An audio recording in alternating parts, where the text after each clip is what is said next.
At a luxury hotel, a quiet black service worker is carrying out his daily duties. Suddenly, an old black man in shabby clothes arrives to check in, but the receptionist refuses to see him, thinking he doesn't fit their brand image.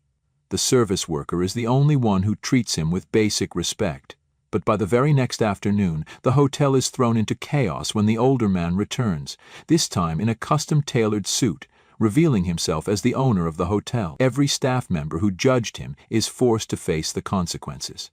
Before we dive into this powerful story, let us know where you're watching from. We'd love to hear your thoughts. The lobby of the Elleris Grand shimmered under gold-plated chandeliers and the quiet hush of classical piano trickling from unseen speakers.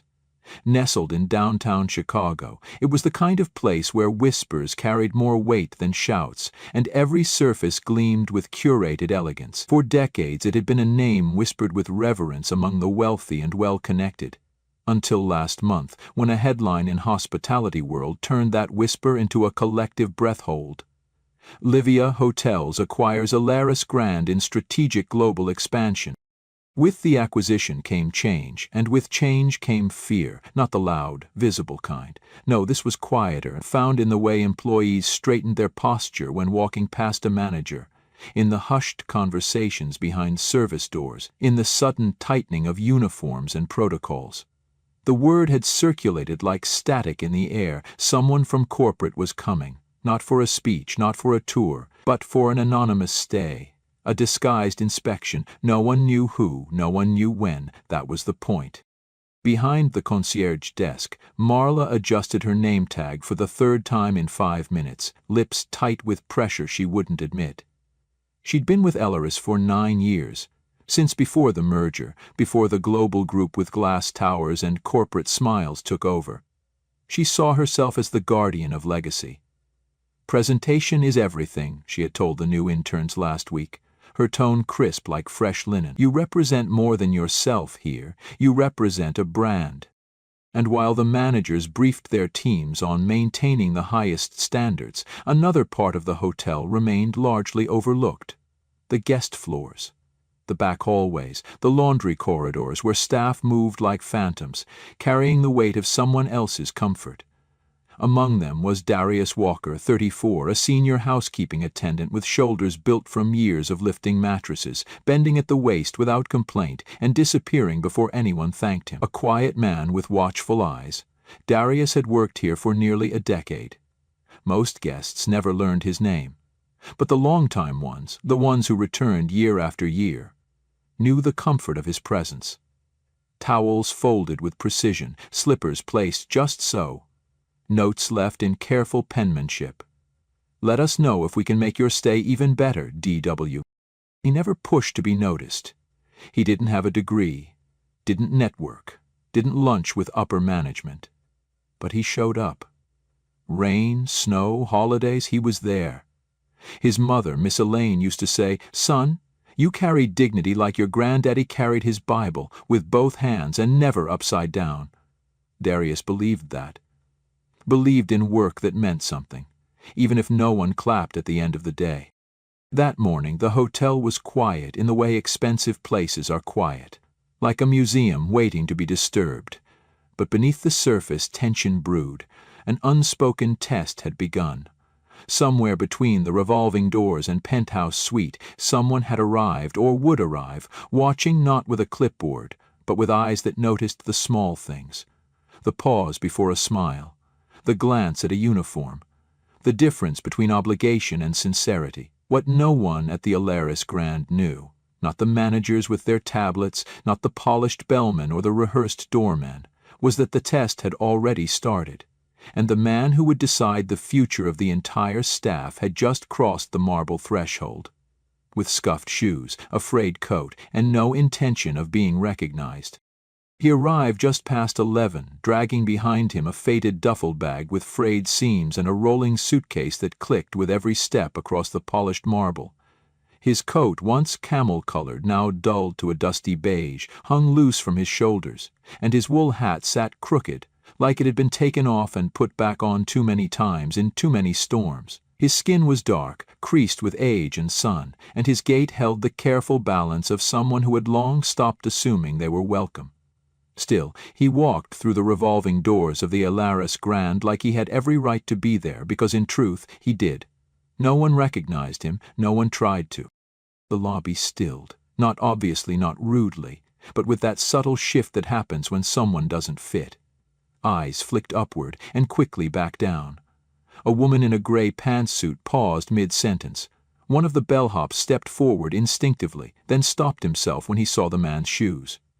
Cracked leather, soles worn to a curve that suggested miles traveled without much rest. The man looked around slowly, taking in the soaring ceilings, the gold trim, the overstuffed chairs that no one seemed to sit in. He stepped forward toward the concierge desk where Marla stood, arms crossed over a clipboard, mid-lecture to a younger staffer about uniform protocol. She turned when he spoke. "Good morning," he said, voice low but warm. "I believe I have a reservation under Harris, Franklin Harris." She blinked, then glanced instinctively at his coat, his hat, the bag that looked like it had seen better decades. Something in her face tightened, not a sneer, but the polite approximation of one. She tapped her keyboard without asking for ID. "One moment, sir," she said, drawing out the "sir" like it was a stretch to use it.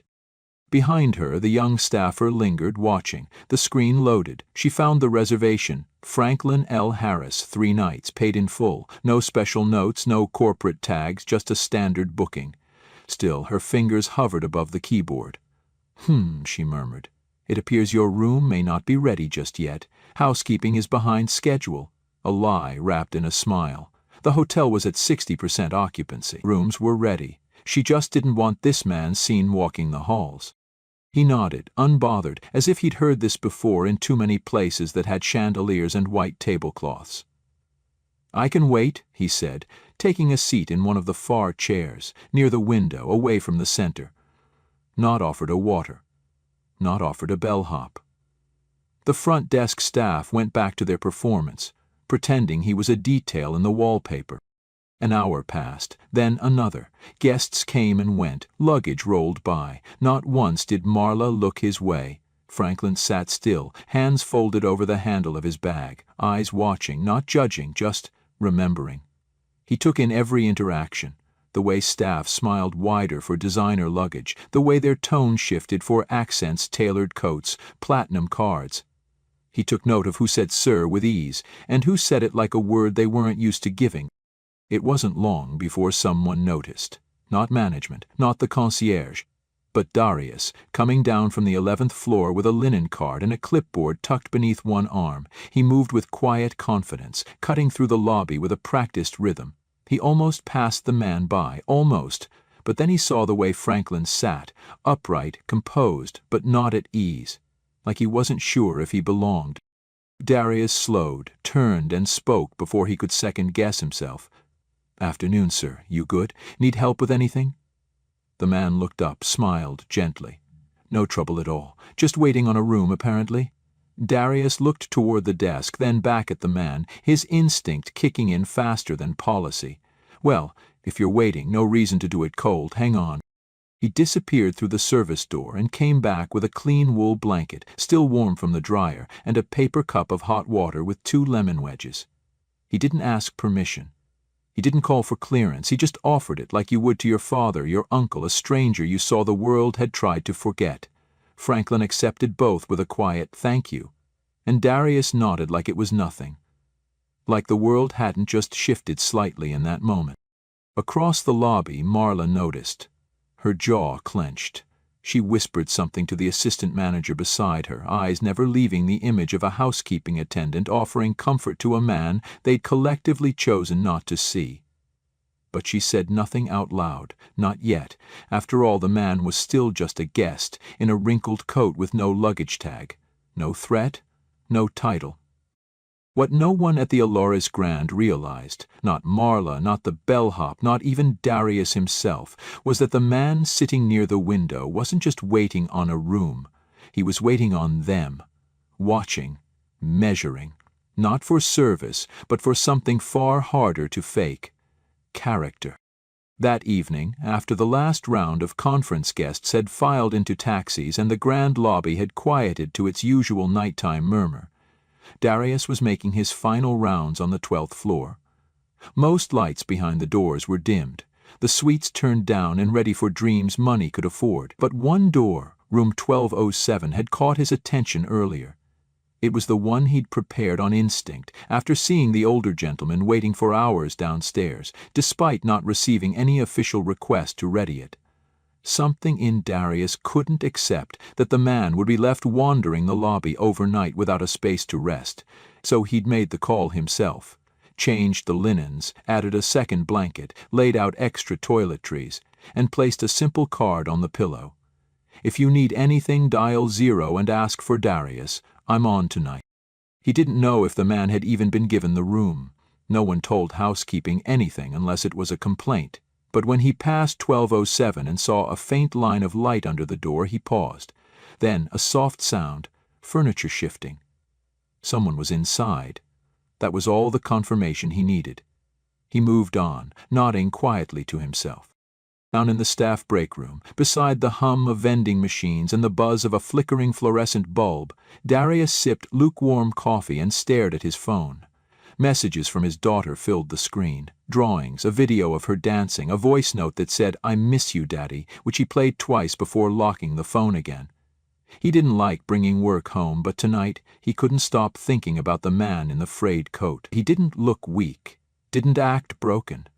He held himself like someone who had once stood taller than rooms like these, but now chose to let the world forget. Around 9:30, as he was restocking a cart near the service elevator, a call came through from the operator desk. "Room 1207 is asking for tea," the voice said, flat and uninterested. "Didn't request anything fancy, just said something warm if it's not too much trouble." It was the kind of phrasing that stuck with Darius. Not just the humility in the words, but the assumption behind them, the way people like Mr. Harris never expected kindness. The kitchen staff had long since scaled down for the night, but Darius walked in anyway, nodding to the dishwasher and reaching into the corner cabinet where he kept the emergency tray, a small set he'd built himself for nights like this. A plain ceramic teapot, 2 chipped but clean cups, and a collection of teas donated by staff over the years. He chose chamomile, added a lemon wedge, and balanced the tray with steady hands. On the way up, he stopped by the laundry room to grab a second blanket, thicker this time, folded tight. He knocked softly. When Mr. Harris opened the door, he was wearing a simple white undershirt and gray slacks, the kind handed out in hotels but worn like something earned. His eyes met Darius's with recognition but not surprise, like he'd been waiting, not just for tea, but for the man who would bring it. "I brought a blanket too," Darius said. "Nights can turn cold up here." Mr. Harris smiled faintly, stepping aside. The room was pristine, untouched, almost, but he had opened the window, letting in the city air, and his suitcase rested by the armchair. Darius set the tray down on the coffee table. He didn't linger, but as he turned to go, Mr. Harris spoke. "You didn't have to do all this," he said quietly. "I know what it costs a man to go beyond the task, especially when no one's watching." Darius turned, his voice low. "I don't do it for who's watching. I do it because if that was my mom sitting in a lobby for 3 hours, I'd want someone to notice." Mr. Harris nodded slowly, his gaze lingering not on Darius's uniform or name tag, but on the man himself. "That's a rare answer," he said, "and a true one." Darius didn't know what to say to that. He gave a small nod, turned to the door. Just before it closed, he heard a final word behind him, soft but certain. "Thank you." It wasn't the kind of thank you that came with a tip or a nod out of habit. It was the kind that stuck to the walls, that made the air in the hallway feel warmer. That night, Darius finished his shift with something steadier in his chest. He didn't know who Mr. Harris really was. He didn't know that tomorrow the entire hotel would know his name. All he knew was what he'd always believed. Dignity should never have to beg for service, and tonight someone had been served with dignity, quietly, simply, because it was the right thing to do. Certainly. "Du I de la fiem ben viet lai fant for. Juien gyan," Du va fan kach ke choinu truok. Hun voi titiet de du han ve fan munkfat, kak bie hien tam li. Hun viva fan unkwa tung ungwai kong men hok chungnu tongwai kwanan, hop kwan tong de dambasu tongwai fan ha, fa su tie dukien luk tu kwa kam nan sak.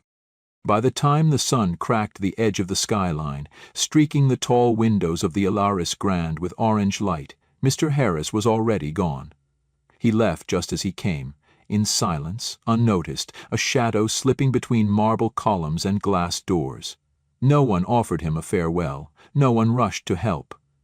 Marla, manning the early shift, barely spared him a glance as he wheeled his scuffed suitcase past the front desk. She didn't say goodbye. She didn't need to. In her mind, his kind never expected one. That morning passed like any other. The Alaris Grand returned to its curated rhythms, polished brass, hushed greetings, floral arrangements realigned by the hour. The managers walked taller again, the air of surveillance seemingly lifted. In the service corridors, tension eased. But somewhere deep beneath it all, something was shifting. Darius felt it most. In room 1207 he found the note, his own, returned with a line beneath it written in firm, elegant penmanship. Sometimes it's the smallest acts that show the biggest truths. Thank you for yours. He stared at it for a long time, not knowing what to do with the weight of it. He didn't yet realize that the hand which had written those words was one that carried far more weight than anyone in this building imagined. At exactly 3:14 p.m., a motorcade of 3 sleek black vehicles pulled up to the front of the Alaris Grand, not common for an afternoon, not expected. The doorman scrambled. A hush fell over the lobby. Out stepped the same man who had waited quietly by the window less than 24 hours earlier, only now he was unmissable. Dressed in a deep charcoal suit, cufflinks gleaming, a subtle pin on his lapel glinting in the light, it was unmistakable to those who knew what to look for. The crest of Livia Hotels International. Marla's heart stuttered. She recognized the face, the way he stood, the composure. She saw the duffel bag in her mind, the blanket, the smirk she'd given him when she thought he didn't belong. "Good afternoon, sir," she stammered, stepping from behind the desk. "Welcome, babe." "Gather your department heads," Franklin Harris said, cutting her off without raising his voice. "We'll be using the executive boardroom, immediately." She froze. Yes, Mr. Harris." The news spread like a spark on dry grass. Within 20 minutes the boardroom was full. Department heads, senior staff, even a few regional managers who had been pulled in remotely via video link. Darius was summoned last. Still in his uniform, still unsure why he was being asked to sit among people with suit jackets and job titles he never even aspired to. The door closed behind Mr. Harris. He didn't sit. He didn't need to. His presence filled the room like pressure in a sealed jar, calm but crackling with authority, the kind earned from decades of seeing everything and forgetting nothing. "My name is Franklin L. Harris," he began, his voice precise, "Group CEO of Livia Hotels International." The air left the room. "Yesterday I checked into this property, under my name, under no disguise, with no fanfare, dressed as an ordinary guest. I waited. I watched. I was dismissed, neglected, and quietly judged. I was made to feel like I did not belong in a building my own company now owns." He let that sit. A few people shifted in their seats. No one spoke. "I encountered a culture that values optics over integrity, appearance over substance. I received no assistance, no greeting, no acknowledgement, and when I say no one helped me, I am speaking directly to this hotel's leadership. Because leadership is not just titles, it is tone. It is what you allow to pass in silence." He turned his eyes, sharp as glass, toward Marla. She straightened automatically, but couldn't meet his gaze. "Ms. Marla Pennington," he said, calm and deadly, "step forward." She stood slowly. Her heels clicked like hammers across the floor. "You deliberately delayed my check-in," he continued. "You falsely stated that no rooms were ready. You offered me no water, no seating assistance, no respect. You prioritized a brand image over human decency, and you did so not because of hotel policy, but because of my appearance. Mr. Harris, I didn't know, she began. He raised a hand and the room snapped back into silence. That's the point. You didn't know, you didn't ask, you assumed, and worse, you acted on it. In this company, that is not just poor service, that is cultural malpractice. Her face paled. Someone 2 seats away reached slowly for a glass of water. Effective immediately, you are suspended pending full investigation by the Corporate Ethics Committee. You are to surrender your access credentials before leaving this floor. HR will be waiting outside. Her mouth opened, but she didn't speak. She only nodded. Once, and turned. Her exit was silent but seismic. A reckoning cloaked in silk. Franklin Harris turned back to the room. Let this be clear to all of you. My presence yesterday was not a test of procedures, it was a test of heart, one which most of you failed. Then he looked to the far side of the table, where Darius sat, rigid, unsure what he was still doing there. Harris walked slowly toward him, the entire room pivoting in silence. But one person did not fail. Darius blinked. Sir? You saw me, Harris said. Not my coat, not my luggage, me.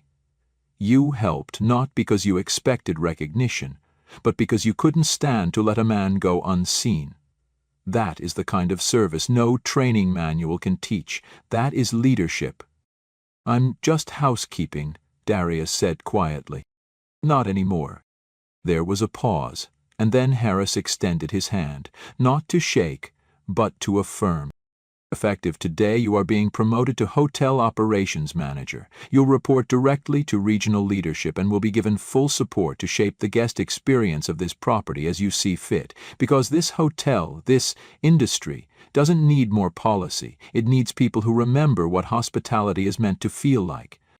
The room was still. The hierarchy had shifted in a breath, and in that silence every person present understood something unspoken but unshakable. This place would never be the same again. Outside the boardroom, the world continued. Phones rang, doors opened, room service trays rolled across plush carpets. But within those 4 walls, time held its breath. Darius still hadn't moved. His hands remained folded in his lap, fingers pressed together as if in silent prayer, as if trying to steady the moment before it could vanish. He could feel every eye in the room on him, some stunned, some unsure, and a few, just a few, glittering with quiet resentment that a man in housekeeping blues now sat above their pay grade. Franklin Harris remained beside him, his posture relaxed but deliberate, a man who had delivered judgment not out of vengeance but out of necessity. You won't be alone in this, he said to Darius, his voice lowered now, no longer cutting through air but grounding it. You'll have guidance, support, training. But what you already have is what matters most: judgment, instinct, integrity. He turned back to the group, his voice rising only slightly. Let this promotion not be mistaken as charity. It is a correction, a rebalancing of what has been overlooked for far too long. Our industry has long celebrated polish over presence, script over sincerity. That ends today. This hotel, under new leadership, will reflect not just luxury, but humanity. The room held steady silence, the kind that doesn't invite applause, only reflection. And then, slowly, the senior food and beverage director gave a short, respectful nod. The head of housekeeping followed, clearing her throat and nodding toward Darius like she was seeing him for the first time. Others followed. Not out of protocol, but out of reckoning. They had seen who Darius was for years, they just hadn't looked. Franklin let the moment land, then gave a small wave of dismissal. Thank you for your time. I'll be meeting with regional leadership this evening. Until then, I expect every department head to submit a new report. This time not about numbers or margins, but about people. Start by asking yourselves this: who are we ignoring? One by one the managers filed out, some with shame, some with resolve. And when the room emptied, only Darius and Mr. Harris remained. For the first time since entering, Darius stood. His frame was tall, strong, yet something inside him trembled, not with fear, but with the unsteady awe of a man watching his own life shift underfoot. I don't know what to say, he finally managed, his voice low. Mr. Harris smiled, something softer now, something warm. You already said it yesterday, when you handed me a blanket and a cup of hot water without asking who I was, when you saw me. That was the only speech I needed. Darius looked down, and when he looked back up there was something different in his eyes, not disbelief anymore, but responsibility. Purpose. Sir, he said, voice firmer now, if I do this, I won't fake it. I'll lead the way I know how, quiet, from the ground up. That's exactly why you're here, Harris replied, and that's exactly what this place needs. He reached into his coat, pulled out a small envelope, and handed it to Darius. On the front, in silver script, the Alaris Grand Renewal Strategy. Inside was a single sheet of paper, a blank page, save for one line printed at the top. Build a place where no one ever has to earn their right to be seen. The next morning, a new brass plaque was mounted just beneath the hotel's main logo in the lobby. It wasn't big, it wasn't loud, but it said everything. We don't serve appearances, we serve dignity. The Alaris Grand? And beside the front desk, where Marla's absence was quietly felt but never spoken, stood a new manager in a clean, tailored navy blue suit, his shoes polished, his eyes steady. His name tag read, Darius Walker, Hotel Operations Manager. He stood not behind the desk, but in front of it, opening the door for an elderly couple arriving with worn luggage and tired shoulders. And as they stepped inside, Darius smiled and said, Welcome to the Alaris Grand. We're honored to have you. Not sir, not ma'am, just a welcome, simple, whole, and true. The kind you give someone whose worth you don't question. The kind that changes everything. Join us to share meaningful stories by hitting the like and subscribe buttons. Don't forget to turn on the notification bell to start your day with profound lessons and heartfelt empathy.